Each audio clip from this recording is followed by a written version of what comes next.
Sa ngalan ng Ama, ng Anak, at ng Espiritu Santo. Amen. Sumainyo ang Panginoon. At sumayo rin.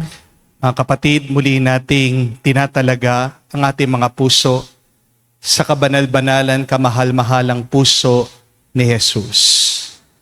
Napakaganda po ng definisyon ng pagdarasal para sa isang manunulat.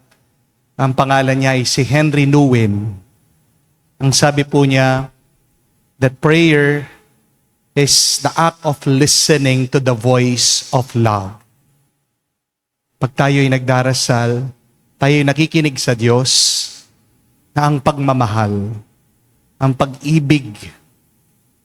Pag hindi ka nagdarasal, hindi mo naririnig ang boses ng pag-ibig at pagmamahal. Kaya naman tumitigas ang iyong puso. Kaya naman napupuno ng galit ang iyong kalooban. Kaya naman nakakasakit ka sa iba at sa iyong sarili. Mga kapatid, muli tayong bumalik sa banal na misa. Naway, dasal tayo. Tunay, lumapit muli sa Diyos. Makinig tayo sa kanyang boses at ito sanang magpalambot, magbago sa ating mga puso. Sa mga napakaraming beses na kung saan tayo'y nanampalataya, pero walang pagbabago sa ating mga isip at puso. Sa mga pagkakataon na sinasabi natin mahal natin ang Diyos, pero hindi naman natin minahal ang ating mga kapwa, pagsisihan natin ang mga pagkakataong ito, tayo'y magpakumbaba, hilingin natin muli ang kanyang awa, kanyang pagpapatawad, para makita tayong muling karapat-dapat makatanggap sa mga banal na misteryo. Hinaamin ko Sa makapangyarihang Diyos at sa inyo mga kapatid, na lubha akong nagkasala sa isip, sa salita, sa gawa, at sa aking pagkukulang. Kaya isinasamo ko sa mahal na Birheng Maria, sa lahat ng mga anghel at mga banal, at sa inyo mga kapatid, na ako'y ipanalangin sa Panginoong ating Diyos. kawan tayo na makapangyarihang Diyos. Patawarin tayo sa ating mga kasalanan at patnubayan tayo sa buhay na walang hanggan. Amen. Panginoon, kaawaan mo kami. Panginoon, kaawaan mo kami. Kristo, kaawaan mo kami. Kristo, kaawaan mo kami. Panginoon, kaawaan mo kami. Panginoon, kaawaan mo kami.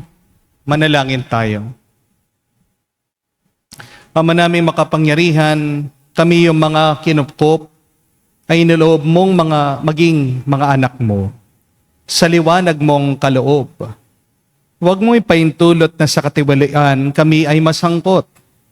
Panatilihin mo kaming nagliliwanag sa iyong katapatang lubos na sumisikat sa pamagitan ni Jesucristo kasama ng Espiritu Santo magpa sa walang hanggan. Amen.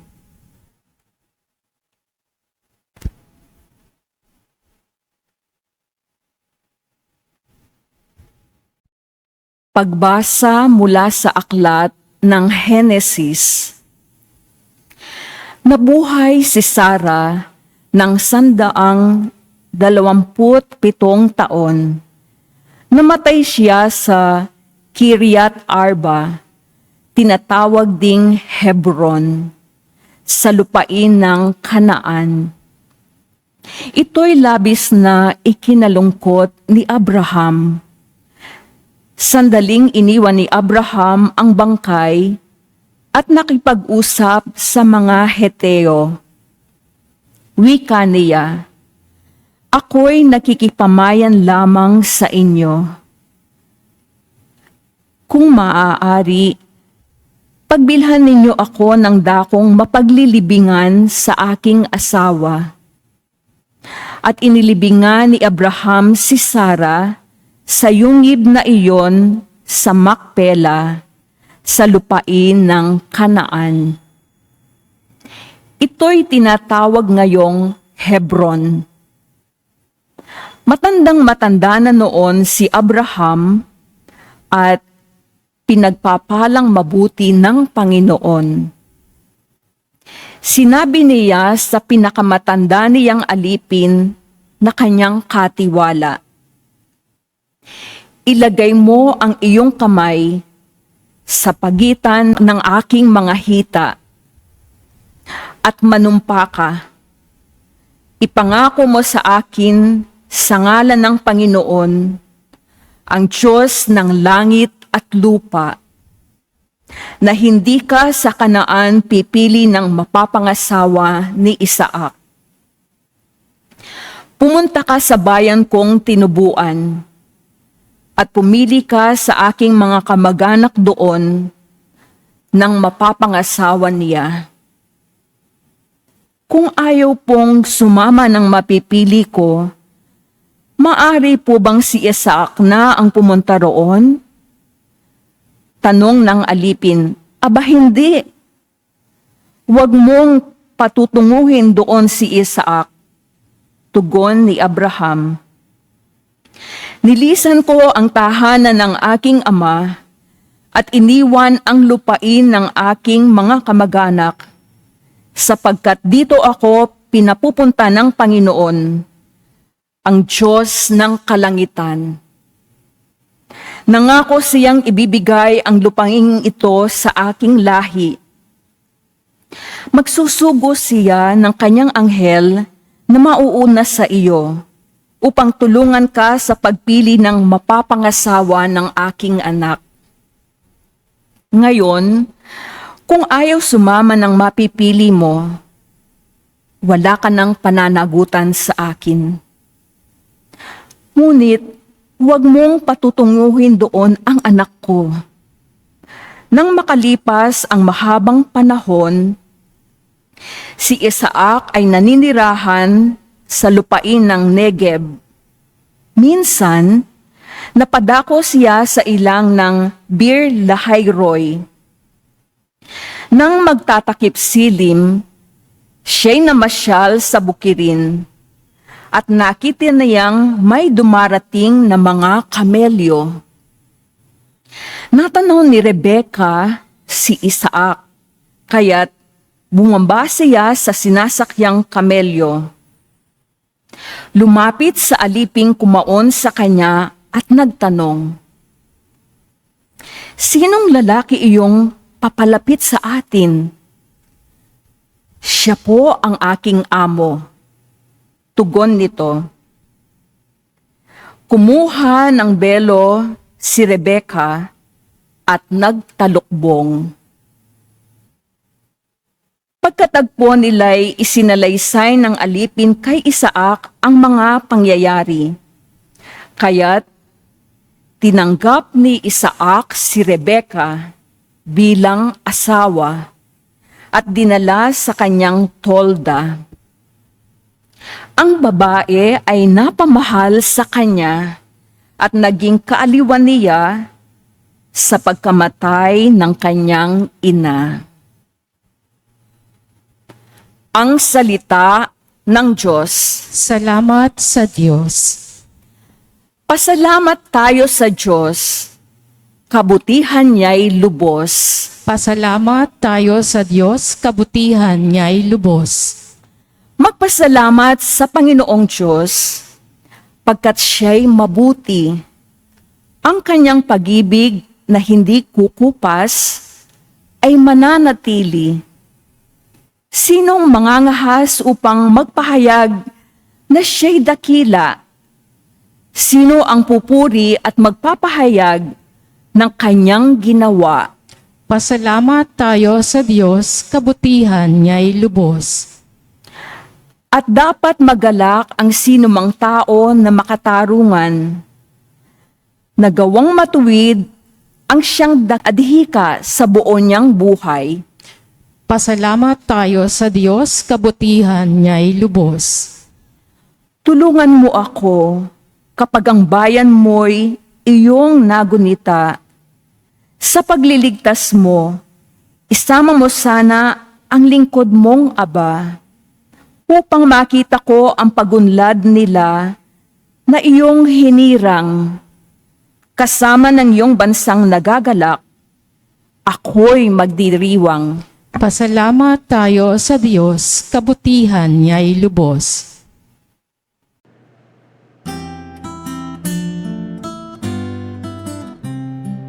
Alleluia, alleluia, alleluia, alleluia, alleluia,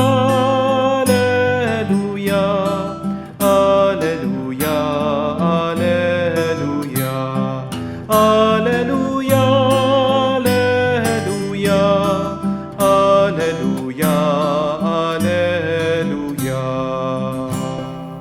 Kayong mabigat ang pasan ay kay Jesus maglapitan upang kayo'y masiyahan. Alleluia, alleluia. Sumainyo ang Panginoon. At sumayo rin. Ang mabuting balita ng Panginoon ayon kay San Mateo. Papuri sa iyo, Panginoon. Nung panahong yun, umalis si Jesus at sa kanyang paglalakad, nakita niya ang isang tao, ang pangalay Mateo. Nakaupo ito sa pinaningilan ng mga buwis. Sinabi ni Jesus sa kanya, sumunod ka sa akin. Tumindig si Mateo at sumunod sa kanya. Nang si Jesus at ang kanyang malagad ay nasa bahay ni Mateo, dumating ang napakaraming publikano at mga makasalanan. At sila'y nagkasalong kumain. Na makita ito ng mga Pariseo, tinanong nila ang kanyang mga alagad.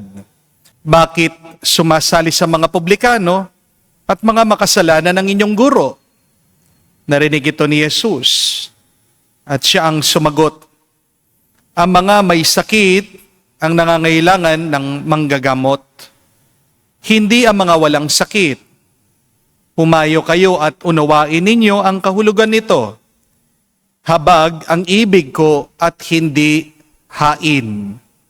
Sapagkat naparito ako upang tawagin ang mga makasalanan, hindi ang mga banal. Mga kapatid, ang mabuting balita ng ating Panginoon. Pinupuri ka namin, Panginoong Heso Kristo. Magandang araw po muli sa inyong lahat. How to be more loving? Paano ba maging mas mapagmahal? Bakit napakahalagang tanong na kailangan nating sagutin ito?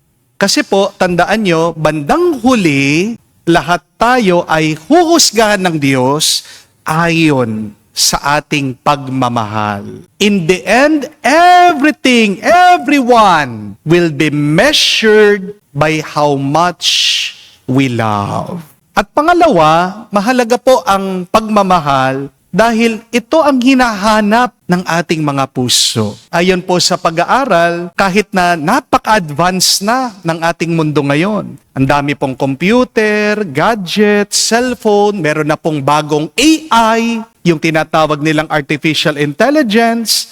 Ang henerasyon daw po natin ngayon, ang pinakamalungkot na henerasyon. Napakarami daw po ngayon, tahimik lang, pero depressed. May Facebook nga tayo, pero hindi naman po tayo nagmi-meet madalas face to face. Di po ba? Meron po tayong social media, pero napansin niyo po, naging anti-social tayo. Minsan ang taong nasa online, nawawalan ng respeto sa kanyang kapwa-tao. Kapag nandun na sa comment section, kapag merong hindi magustuhan, ang sakit magsalita. Ang dami po, nagmumura. May cellphone ang tao, pero hindi naman nag-uusap ang mga magpapamilya. Ang daming mobile games, pero hindi tayo tunay na masaya. Ang problema, nilayo tayo ng teknolohiya sa bawat isa. Di po ba? Nawala na yung pakikipagtagpo natin sa bawat isa. At kung maalala nyo po, ginawa tayo ng Diyos para makiisa, para makisama. In the beginning, man was not happy because he was alone. And yet, what did God do? He created a suitable partner for him. Technology or artificial intelligence is not a suitable partner for us. Dahil ang gadget, ang computer, walang puso yan. Oo, may utak yan. Pero tandaan niyo po, ang hinahanap pa rin natin, puso. Amen? Balikan niyo ang Genesis, naging masaya lang si Adan noong nakita niya, kamukha niya ang kanyang makakasama, si Eva. Ginawa tayo ng Diyos para may mahalin at para tayo ay makatanggap ng pagmamahal. You can love your gadgets. You can love technology, but the gadgets, the computer, technology can never love you back. Amen? Iba pa rin ang pagmamahal ng tao.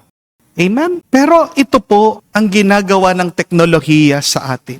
Inaalis niya ang puso ng tao. Technology has isolated us. And because of this, our nature, our hearts, yearn for love and encounter. Pero ito po ang mabuting balita. Nagkatawang tao ang pagmamahal sa katauhan ni Jesus. Ang mga iniiwasan, ang mga inietsepwera, mga kinamumuhian, mga kinaiinisan ng ibang tao, silang unang hinanap, silang unang nilapitan, silang unang sinamahan ng pagmamahal na nagkatawang tao, si Jesus. At tayo din po ay tinatawag, ginahamon ng Diyos, na bigyan natin ng laman ang pagmamahal niya para mapuno ang mundo ng tuwa at ng kapayapaan. Kailangan natin ng pagmamahal. Amen?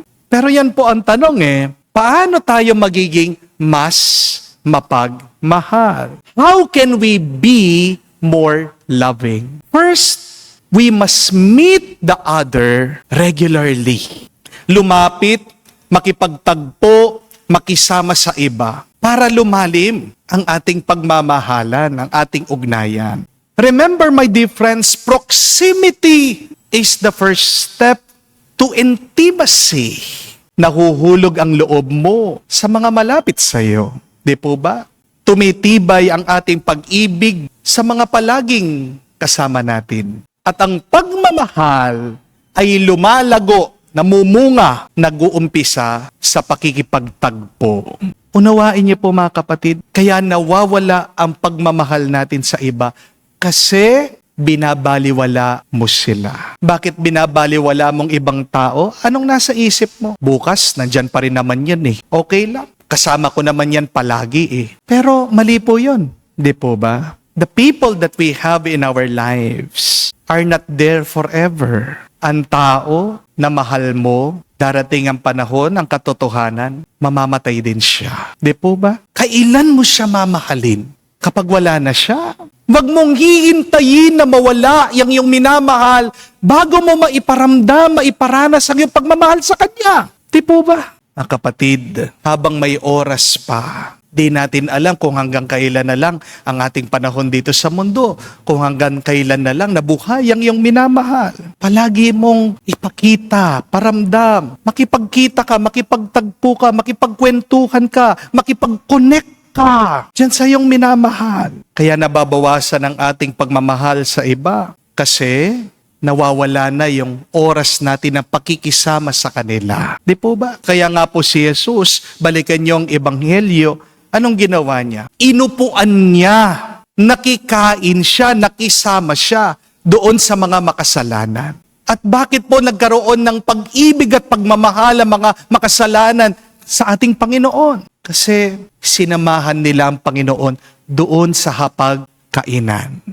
Tandaan niyo po ito, mga kapatid. Ang susi para lumalim ang ating pagmamahal ay sa pamamagitan ng pagbibigay ng oras at ang pagiging malapit sa iba. Love cannot exist without presence, without time, without intention. Kaya paano magiging masarap ang relasyon yung mag-asawa? Di na kayo nagde-date, di na kayo nag-uusap ng masinsinan. Di po ba? Puro na lang trabaho, trabaho, trabaho. Kaya matutuyo kayo. Ang pamilya na hindi kumakain sa lamesa, na sama-sama, na nag-uusap, nagkwekwentuhan, nangungumustahan, hindi malayo. Ay sakit ng loob sa bawat isa ang pamilyang yan. paano din tayo magiging close sa Panginoon? Paano tayo magkakaroon ng pag-ibig at pagmamahal sa Diyos? Kung hindi naman tayo nagdarasal, kung hindi naman tayo nagsisimba, at kung man ikaw ay nagdarasal at nagsisimba, hindi mo naman nilalapit ang iyong puso at loob sa Diyos.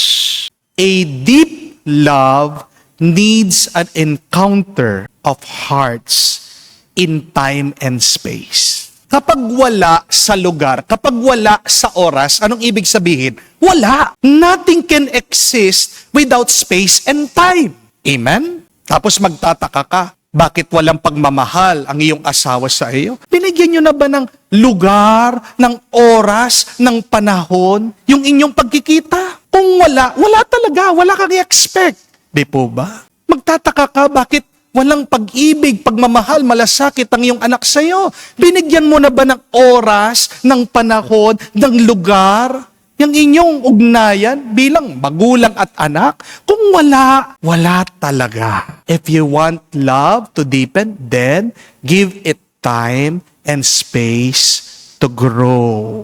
But secondly and lastly, in order for us to deepen our love, we need forgiveness. May napakaganda pong kasabihan. At sabi, when you forgive, you love. And when you love, God's light shines on you. Wow! Ang mga Pariseo ay hindi mga mapagmahal na tao. Mukha lang silang nagmamahal. Pero sa totoo, hipokrito sila. Mga pakitang tao lang. Mas gusto pa nga nahusgahan nila o laitin yung mga makasalanan. Pero bakit ba ang ating Panginoon ganon kadaling magpatawad sa mga makasalanan? Kasi ang tingin niya sa mga nagkamali ay may sakit sila. Tanong ko po, kayo ba ay magagalit sa isang may sakit kung siya ay nagbubugnot at nagbuibwisit? Hindi. Di po ba? Unawain mo siya. Kaya bugnot siya, kaya nagbuibwisit siya, kaya palagi siya naiinis, kasi alam mo, may nararamdaman siyang sakit sa kanyang katawan. Sasakit ba ang loob mo sa isang taong merong Alzheimer? Kung man naitatapon niya yung kanyang pinggan, yung kanyang pagkain? Di ba hindi? Kasi alam mo, hindi niya kontrol yung kanyang mga kamay, yung kanyang katawan. Ganyan din po sa mga makasalanan. Unawain natin sila. Ang bawat nagkasala ay alipin kasi. Ang bawat makasalanan ay nabubuhay sa kadiliman. Kaya nga sila ay nawawala. Kaya nga sila ay nagwawala. Kasi kung sila ay nasa liwanag, alam nila kung ano yung tama. Alam nila kung ano yung mabuti. Alam nila kung ano ang kailangan nilang gawin. Kaya imbes, nakasuklaman mo ang mga nagkasala. Dapat maawa ka nga sa kanila eh.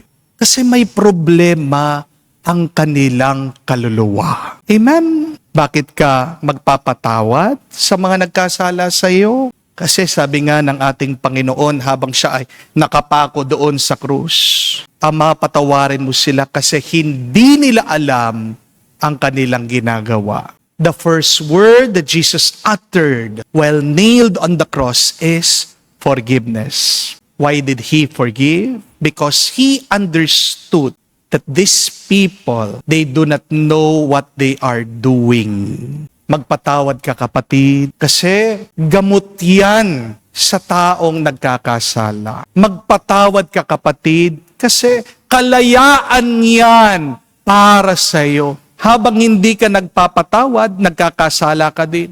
Habang hindi ka nagpapatawad, mahihirapan kang magmahal. At kapag wala kang pagmamahal sa puso mo, makakasakit ka sa ibang tao at sasaktan mo ang sarili mo.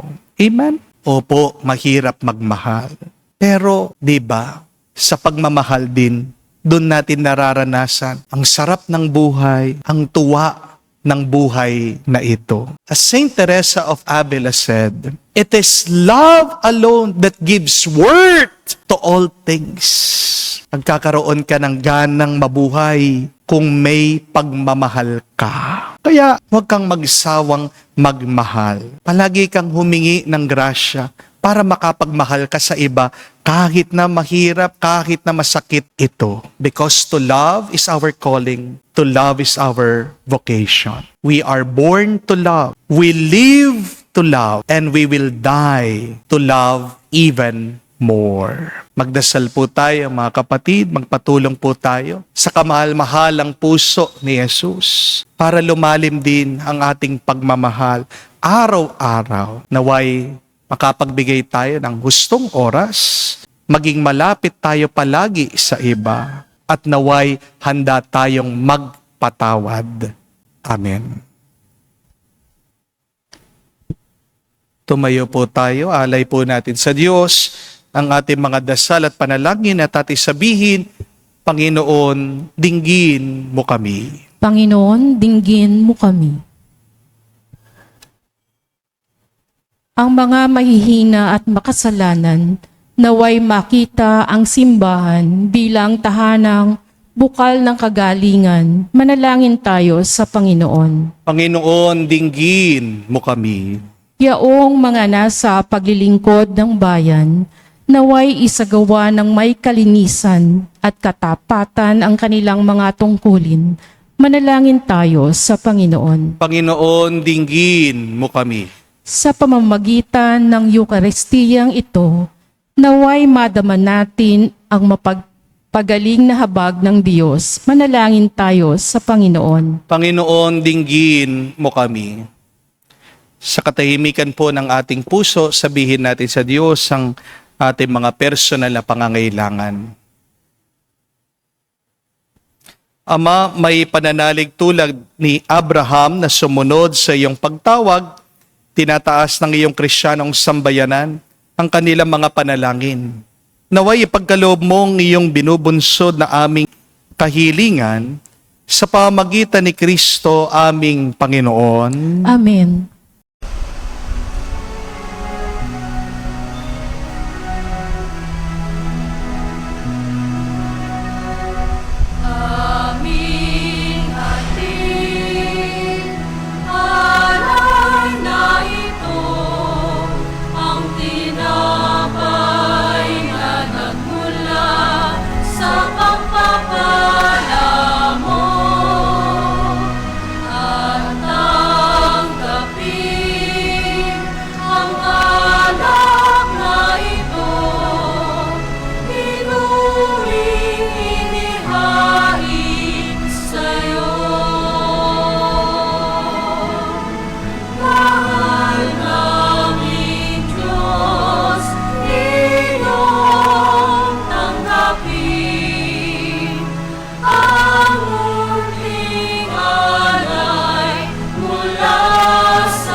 Manalangin kayo mga kapatid, para ng ating mga paghahain ay kalugdan ng Diyos amang makapangyarihan. Tanggapin nawa ng Panginoon itong paghahain sa iyong mga kamay, sa kapurihan niya at karangalan sa ating kapakinabangan at sa buong sambayanan niyang banal. Ama naming lumikha, kami yung pagpagindapat gumanap sa pagdiriwang ng paghahain ng iyong pagliligtas. Pagkaloob mo ang aming paglilingkod sa iyo, ay gawing kalugulugod na mga alay na ito. Sa pamagitan ni Jesucristo kasama ng Espiritu Santo, magpa sa walang hanggan. Amen. Sumainyo ang Panginoon. At sumayo rin. Itaas sa Diyos inyong mga puso at diwa. Itinaas namin sa Panginoon. Pasalamatan natin ang Panginoong ating Diyos. Marapat na siya ay pasalamatan. Ama naming makapangyarihan, tunay nga marapat na ikaw ang aming pasalamatan. Sa pamamagitan ni Jesucristo na aming Panginoon, utang na loob ang nagbubunsod upang gunitain ang kamatayan niya para kami buhayin. Pagtitiwala ng sanhi ng ligayang di malilimot sa pagkabuhay niya sa aming kaloob. Pag-asa ang dahilan, pagiging handa para sa pagbabalik niyang totoong dakila. Kaya kaisa na mga anghel nagsisiawit ng papuri sa iyo, nang walang humpay sa kalangitan, kami nagbubunyi sa iyong kadakilaan.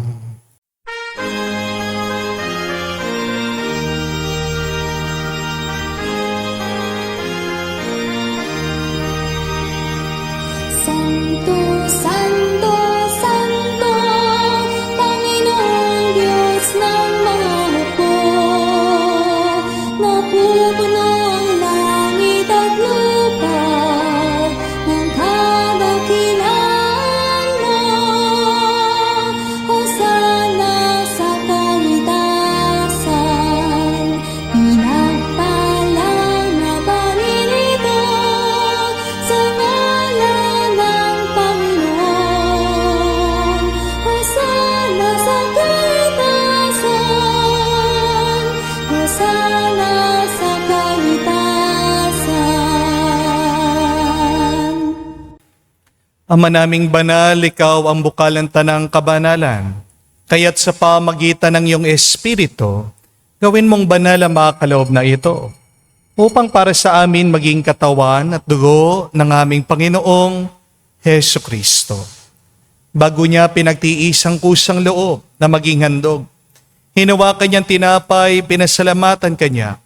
Pinaghati-hati niya iyon, inabot sa kanya malagad at sinabi, tanggapin ninyong lahat ito at kanin.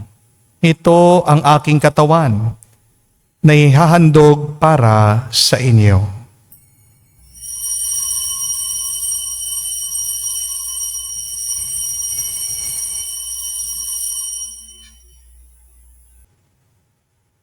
Gayon din naman na matapos ang hapunan, hinawakan niyang kalis. Muli kanyang pinasalamatan. Inabot niya ang kalis sa kanya malagad at sinabi, tanggapin ninyong lahat ito at inumin. Itong kalis ang aking dugo, ng bago at walang hanggang tipan. Ang aking dugo na ibubuhos para sa inyo at para sa lahat, sa ipagpapatawad ng mga kasalanan. Gawin ninyo ito sa pag-aalaala sa akin.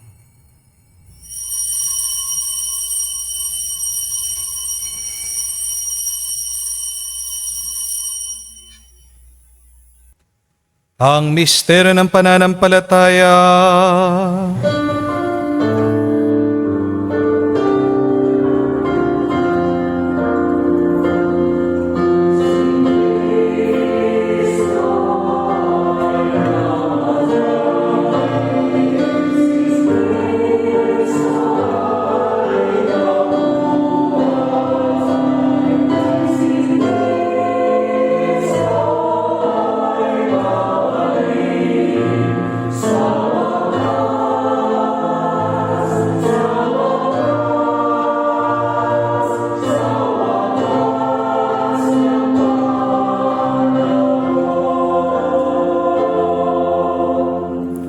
Ama, ginagawa namin ngayon ang pag-alaala sa pagkamatay, muling pagkabuhay ng iyong anak.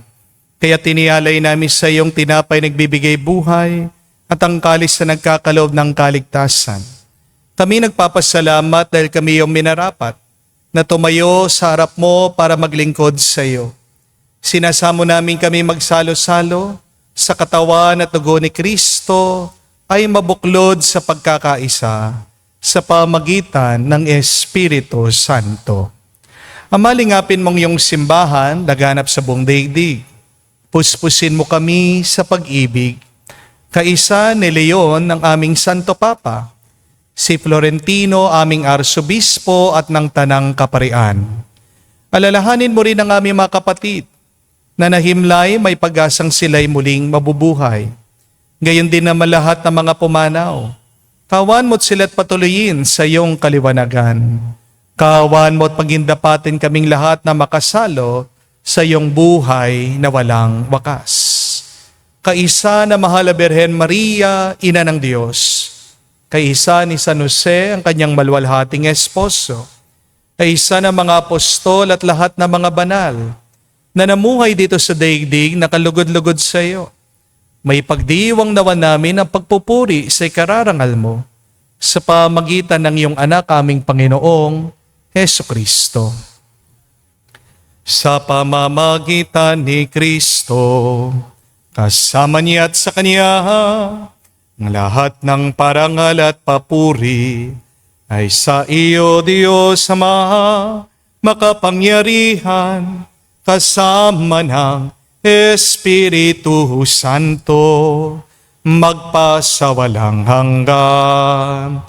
Amen, amen, amen. Sa nakakagaling na utos sa turo ni Jesus sa Panginoon natin na Diyos, ipahayag natin ng lakas loob.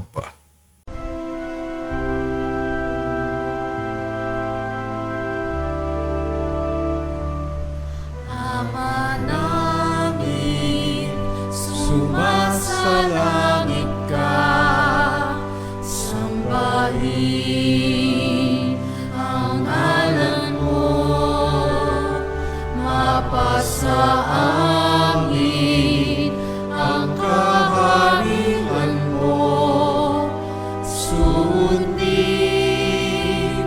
ang loob mo dito sa lupa para nang sa langit. Bigyan mo kami ngayon ng aming kakanin sa araw-araw, at patawarin mo kami sa aming mga sala para ng pagpapatawad namin sa nagkakasala sa amin. At huwag mo kami ipahintulot sa tukso, at iadya mo kami sa lahat ng masama. Hinihiling namin kami adya sa lahat ng masama, pagkalooban ng kapayapaan araw-araw, ligtas sa kasalanan, ilayo sa lahat ng kapahamakan. Samantalang aming pinanabikan ang dakilang araw ng pagpapahayag ng tagapagligtas naming si Hesus Kristo. Sapagkat iyo ang kaharian at ang kapangyarihan at ang kapurihan magpakailanman. Amen. Panginoong Hesus Kristo, sinabi mo sa mga apostol, kapayapaan ang iniiwan ko sa inyo, ang aking kapayapaan binibigay ko sa inyo. Tungayan mo ang aming pananampalataya, huwag ang aming pagkakasala. Pagkalooban mo kami ng kapayapaan at pagkakaisa, ayon sa iyong kalooban, kasama ng Espiritu Santo magpa sa walang hanggan. Amen. Kapayapaan ng Panginoon ay laging sumainyo. At sumayo rin. Magbigayan po tayo ng kapayapaan sa bawat isa. Peace with you po, kapayapaan po sa inyong lahat.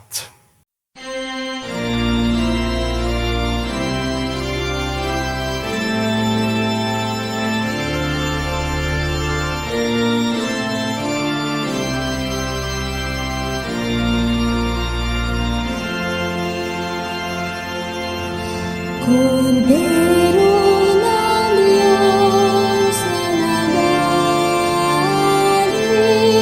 ng mga kasalanan,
Mga kapatid, naririto ang ating Panginoong Kristo, ang kordero ng Diyos.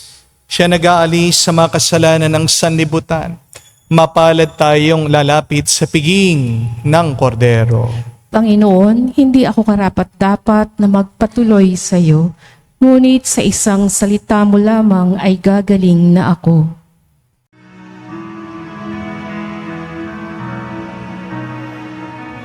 Mahal na puso ni Jesus, kami ay kukubin. Akitin ang puso namin ng grasya mo'y kamdi. O Kristo'y dinggin, aming panalangin.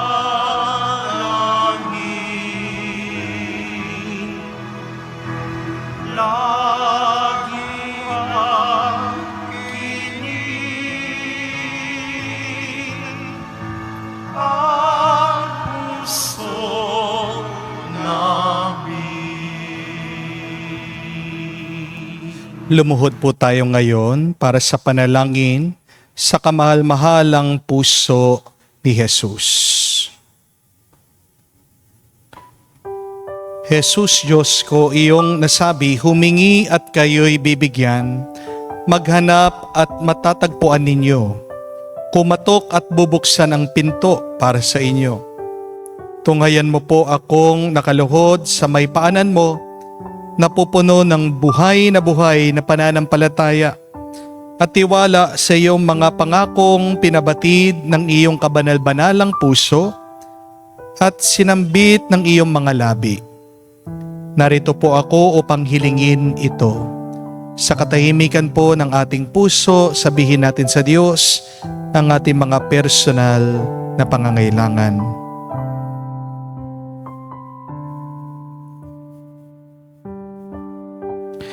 Kanino pa ako tutungo kung hindi sa iyong puso ang pinagmumulan ng lahat ng grasya at kabutihan?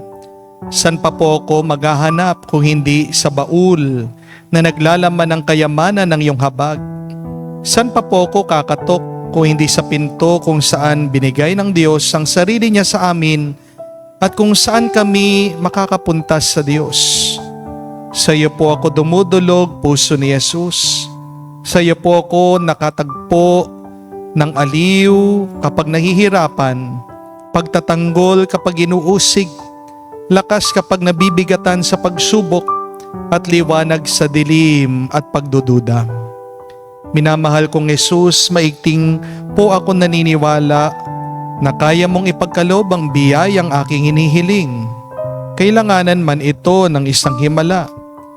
Naisin mo lamang ito at matutupad ng aking panalangin. Inaamin ko ako'y hindi karapat-dapat sa iyong mga biyaya, ngunit hindi ito dahilan para panghinana ko ng loob. Ikaw ay Diyos ng habag at hindi mo tatanggihan ang isang pusong nagsisisi. Tignan mo ng awa ng may habag at mababatid ng iyong puso sa akin mga kasiraan at kahinaan ang dahilan upang pagkalooban ang aking mga panalangin.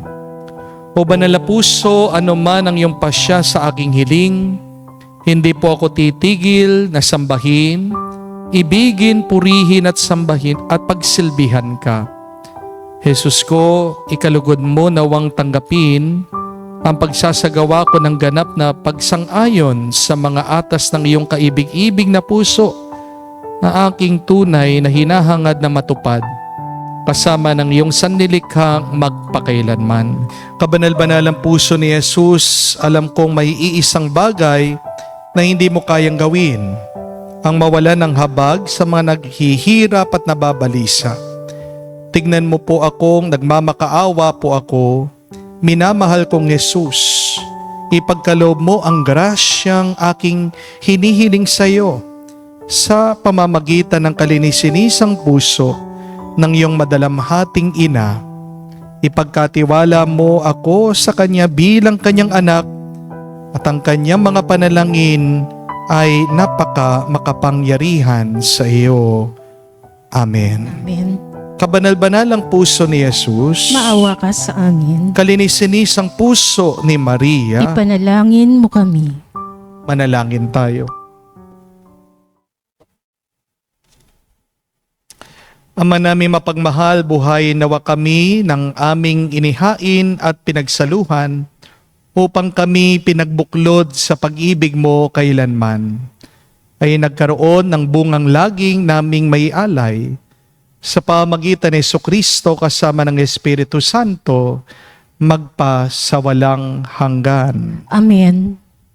Paano mas lumalim pa ang ating pagmamahal? Una, kailangan tayong magbigay ng oras, ng panahon at ng lugar, makipagtagpo, makiisa, makisama sa ating mga minamahal kahit sa mga hindi kamahal-mahal, because love can only grow through an encounter.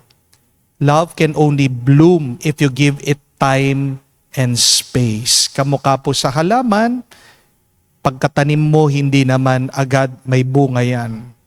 Kamukha sa halaman, kailangan bigyan mo ng lugar para tumubo. Ganyan din po ang pagmamahal. Do not expect any fruit of love if you do not give your loved ones time and the space to be with one another. Pero pangalawa, ang pagmamahal ay lumalalim at tumitibay kapag ikaw ay nagpapatawad. The more that you forgive, the more you love. One of the highest form of love is forgiveness. Alam po natin ang pagmamahal ay sakripisyo. At anong pinaka maganda, konkretong tanda ng pagsasakripisyo? Ay yung pagbibitaw ng ating mga ego, ng ating kataasan ng loob. Kapag hindi ka nagpapatawad, ibig sabihin, mataas ang iyong ego, meron kang kayabangan. Kaya nga, pag nagmamahal ka, ibig sabihin, mas mahalaga yung minamahal mo kaysa doon sa iyong ego o kataasan ng loob. So always forgive. Always forgive. Kahit na masakit, kasi kalaunan, ang mga nagmamahal ay pagpapalain ng Diyos. Remember that to forgive is to love, and when you love, God's light shines on you. Ito pong ating pagdasal sa araw na ito. Hilingin natin sa kamahal-mahalang puso ni Jesus, bigyan natin ng oras, panahon at lugar, ang ating mga minamahal, at naway tayo'y makapagpatawad sa mga taong nakasakit sa atin. Sumainyo ang Panginoon. At sumayo rin. At kayo basbasa ng Diyos, makapangyarihan sa lahat, sa ngalan ng Ama, ng Anak, ng Espiritu Santo. Amen. Ang ating misa ay natapos na. Humayo kayo sa kapayapaan ni Kristo. Salamat sa Diyos.